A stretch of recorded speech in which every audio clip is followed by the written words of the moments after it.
చెప్తే నరకం చూపిస్తారు. టైం 5:15 అవుతుంది. ఇంకో గంటలో తన షిఫ్ట్ కూడా అయిపోతుంది.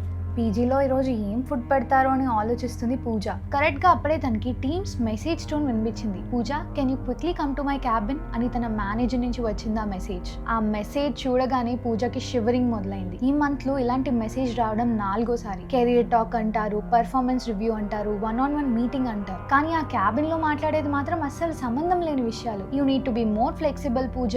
ఈ మధ్య నువ్వు సరిగ్గా నవ్వటమే కనిపించట్లే, ఏదైనా ప్రాబ్లం ఉంటే చెప్పు, consider me as your friend, నీకు చాలా మంచి పొటెన్షియల్ ఉంది, నన్ను ఫాలో అయిపో చాలు, నీ ఫ్యూచర్ కి నాది గ్యారంటీ. ఇలాంటి సుత్త అంతా ఓపిక్గా వినాలి. మాటల సాకుతో ఒక్కోసారి చేతులు తాకుతాయి. ఎదురు మాట్లాడకూడదు. వీకెండ్ కదా, కాఫీకి మీట్ అవుదామా, మా ఫ్లాట్ లో పార్టీ చేసుకుంటున్నాం, నువ్వు తప్పకుండా రావాలి అని వచ్చే ఇన్విటేషన్స్ నుంచి తప్పించుకోవడానికి చెప్పని అబద్ధమే లేదు. ఎవ్రీ నోకి ఒక న్యూ ఎక్స్క్యూజ్ చెప్పాలి. అలా నో చెప్పిన ప్రతిసారి ఒక కొత్త పనిష్మెంట్. మీటింగ్స్ లో ఇగ్నోర్ చేస్తారు. కష్టపడి పని చేస్తున్నది వాళ్ళ కళ్ళకు కనిపించదు. ఇష్టం వచ్చినట్టు అసైన్ చేసే షిఫ్ట్లు.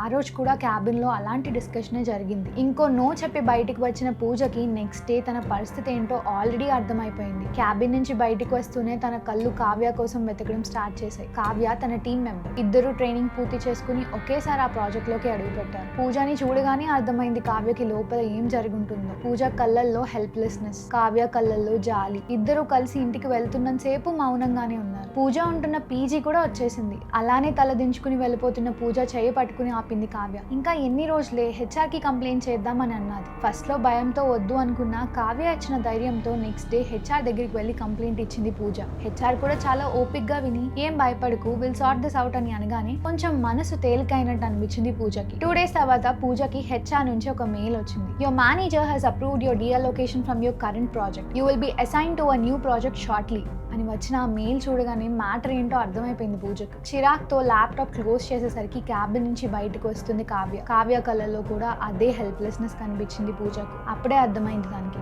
There is no escape from this help. ఇప్పటి వరకు మీరు విన్నది నేను క్రియేట్ చేసిన స్టోరీ కాదు. This really happen to a friend of mine and her colleague. మంచి పేరున్న కంపెనీనే ఇలాంటి వర్క్ ప్లేస్ హెరాస్మెంట్స్ నుంచి ఎంప్లాయీస్ ని ప్రొటెక్ట్ చేయడానికి వాళ్ళ దగ్గర బోల్డ్ రూల్స్ అండ్ రెగ్యులేషన్స్ ఉన్నాయి. కానీ నిజంగా అవి జరిగి వాటిని రిపోర్ట్ చేసినప్పుడు మాత్రం కంపెనీ రెప్యుటేషన్ గురించి మాత్రమే ఆలోచిస్తారు. ఇంకా చిన్న చిన్న ఆర్గనైజేషన్స్ లో జరిగే ఇలాంటి ఇన్సిడెంట్స్ గురించి ప్రత్యేకంగా చెప్పనవసరం లేదు. Just have a look at the stats. ఇవన్నీ just tip of the iceberg మాత్రమే. ఇంకా రిపోర్ట్ అవ్వలేని ఇన్సిడెంట్స్ లేదా నా ఫ్రెండ్ విషయంలో జరిగినట్టు బయటికి రానివ్వని ఇన్సిడెంట్స్ ఇంకా ఎన్ని ఉంటాయో. అందుకే దీని గురించి తప్పకుండా మాట్లాడాలనిపించింది. వర్క్ ప్లేస్ హెరాస్మెంట్స్ ని ఎలా డీల్ చేయాలి, వాటి నుంచి తప్పించుకోవడానికి మోస్ట్ రియలిస్టిక్ అండ్ ప్రాక్టికల్ వే ఏంటో ఈ వీడియోలో డిస్కస్ చేసుకుందాం. అండ్ ప్లీజ్, మీరు ఇలాంటి సిచ్యువేషన్స్ ని ఫేస్ చేస్తున్నా లేదా ఆల్రెడీ ఫేస్ చేసిన కమెంట్ సెక్షన్ లో వాటి గురించి షేర్ చేసుకోవడానికి ట్రై చేయండి. అండ్ మిగిలిన కమెంట్స్ ని కూడా చదవండి. దీనివల్ల సిమిలర్ సిచ్యువేషన్ ని ఫేస్ చేస్తున్న వాళ్ళకి మీరు సొల్యూషన్ ఇవ్వచ్చు లేదా మీకే సొల్యూషన్ దొరకచ్చు. So let's keep the comment section interactive. So my slay squad, to those who are new here, I am Sreeja and this is not your regular self help channel. ఇక్కడ నేను మన గ్రోత్ అండ్ మైండ్ సెట్ కి help అయ్యే చాలా విషయాల గురించి రా and real గా మాట్లాడతాను. వీడియో పూర్తిగా చూసి ఇది నిజంగా హెల్ప్ఫుల్ అనిపిస్తే మీ ఫ్రెండ్స్, కొలీగ్స్ అండ్ ఫ్యామిలీతో తప్పకుండా ఈ వీడియోని షేర్ చేయండి. అండ్ అలాగే subscribe to slay with Sreeja. The war approach. పేరు విని ఇప్పుడు నేను మిమ్మల్ని ఫైట్ చేయమంటాను, కంప్లైంట్ చేయమంటాను అని చెప్తా అనుకోకండి. ఎందుకంటే నేను ఇలాంటి సిచ్యువేషన్స్ ని ఫేస్ చేస్తున్నా కూడా ఫైట్ చేయగలనా లేదా అన్న విషయం నాకు తెలియదు. Because it takes bloody guts to do that. మీరు నాలాంటి వాళ్ళైతే ఈ వార్ అప్రోచ్ ని కేర్ఫుల్ గా వినండి. ఇందులో first step W stands for watch and record. Work place లో ఇలాంటి ఇబ్బందుల్లో ఎక్కువగా ఇరుక్కునేది ఫ్రెషర్సే. అంటే వాళ్ళకి మాత్రమే ఇలా అవుతుందని కాదు, బట్ వాళ్ళు ఈజీ టార్గెట్స్ అన్నమాట. ఎందుకంటే వాళ్ళకి ఫస్ట్ ప్రొఫెషనల్ స్పేస్ లో ఎలా ఉండాలి, ఎలా నడుచుకోవాలన్న విషయాలు పూర్తిగా తెలిసి ఉండకపోవచ్చు. దానిని అడ్వాంటేజ్ గా తీసుకుని కొంతమంది వాళ్ళని హెరాస్ చేయడానికి స్కోప్ ఉంటుంది. So if you're a fresher and watching this video, అసలు వర్క్ ప్లేస్ లో హెరాస్మెంట్ ఏంటో తెలుసుకోండి. పెద్ద కంపెనీ అయితే ఓరియంటేషన్ లో ఖచ్చితంగా ఈ రూల్స్, రెగ్యులేషన్స్, ఎలా నడుచుకోవాలి, ఎవరు ఎలా ఉండాలన్న విషయాలన్నీ పూర్తిగా చెప్తారు. వాటిని కాలేజ్ లో సెమినార్ లాగా లైట్ తీసుకోకుండా కేర్ఫుల్ గా వినండి. And harassment could be physical, mental and digital to. Inappropriate గా టచ్ చేయడం, తప్పుగా చూడడం, ఫేవర్స్ అడగడం ఇలాంటివన్నీ ఫిజికల్ అయితే, మిమ్మల్ని కావాలని ఇన్సల్ట్ చేయడం, మీ గురించి తప్పు రూమర్స్ స్ప్రెడ్ చేయడం ఇవన్నీ మెంటల్ హెరాస్మెంట్ అవుతుంది. అండ్ లేట్ నైట్ కాల్స్, తప్పుగా మెసేజ్ చేయడం, మీ ఫొటోస్ యూస్ చేసి బ్లాక్మెయిల్ చేయడం ఇవన్నీ డిజిటల్ ఫార్మ్ ఆఫ్ హెరాస్మెంట్.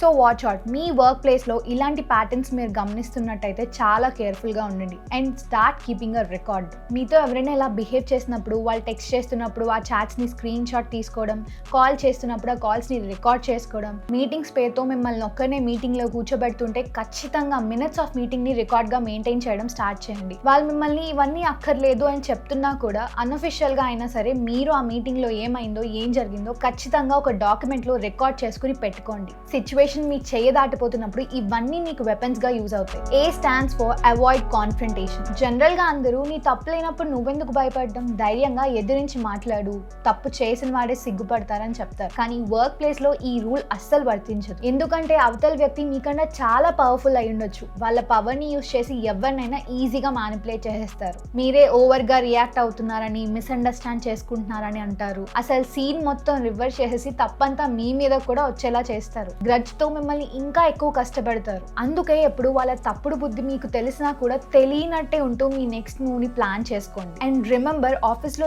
ఎవరు ఎలాంటి వాళ్ళో తెలుసుకోకుండా మీ బాధలన్నీ వెళ్ళి వాళ్ళతో చెప్పుకోవద్దు. మీకు గుర్తుంది కదా ఆఫీస్ పాలిటిక్స్ వీడియోలో చెప్పిన ట్రాప్స్, అలాంటి ట్రాప్స్లో అస్సలు పడద్దు. ఎవరితో అయితే మీ బాధని షేర్ చేసుకుంటున్నారో వాళ్ళు ఖచ్చితంగా మీ సైడ్ ఉన్నారని కన్ఫర్మ్ చేసుకున్నాక మాత్రమే వాళ్ళతో ఏ విషయమైనా షేర్ చేసుకోండి. అండ్ ఈ అప్రోచ్లో last step is or report or resign. ఈ రెండు ఆప్షన్స్లో మీరు ఏది చూస్ చేసుకోవాలో డిసైడ్ చేసుకునేది మీరే. ఒకవేళ మీరు వర్క్ చేసే ఆర్గనైజేషన్స్లో రూల్స్ స్ట్రిక్ట్గా ఉండి అవి రియాలిటీలో కూడా వర్క్ అవుతాయని మీకు అనిపిస్తే డెఫినెట్లీ రిపోర్ట్ ఇట్. మీరు ఫేస్ చేస్తున్న హెరాస్మెంట్ని రిపోర్ట్ చేయడం వల్ల మీరు జస్ట్ మీ లైఫ్ని మాత్రమే సేవ్ చేసుకోవట్లేదు, మీలాంటి చాలా మంది లైఫ్స్ని సేవ్ చేస్తున్నట్టు అవుతుంది. అండ్ మీరు రిపోర్ట్ చేస్తున్నప్పుడు కూడా అన్ని ప్రూఫ్స్ని ఖచ్చితంగా సబ్మిట్ చేయండి. ఒకవేళ మీరు చిన్న చిన్న ఆర్గనైజేషన్స్లో వర్క్ చేస్తున్నా, ఫ్రీలాన్స్ చేస్తున్నా, లేదా మీ కంపెనీ సరైన యాక్షన్ తీసుకోవట్లేదని మీకు అనిపిస్తున్నా, మీరు లోకల్ పోలీస్ స్టేషన్లో అయినా కంప్లైంట్ చేయొచ్చు, లేదా మీ డిస్ట్రిక్ట్ కలెక్టర్ ఆఫీస్లో LCC అంటే లోకల్ కంప్లైంట్స్ కమిటీ అనే వింగ్ ఉంటుంది, అక్కడ కూడా మీ కంప్లైంట్ని లాడ్జ్ చేయొచ్చు. కానీ యూ ఆల్ నో, ఇలా ఫైట్ చేయడానికి మనలో చాలా ఓపిక, ధైర్యం ఉండాలి. ఒకవేళ ఆ ధైర్యం, ఓపిక ఉన్నా కూడా మనకి న్యాయం జరుగుతుందన్న నమ్మకం అయితే లేదు.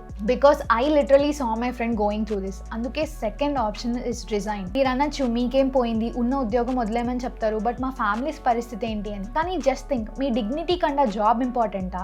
మీ పీస్ ఆఫ్ మైండ్ కన్నా ప్రమోషన్ ముఖ్యమా?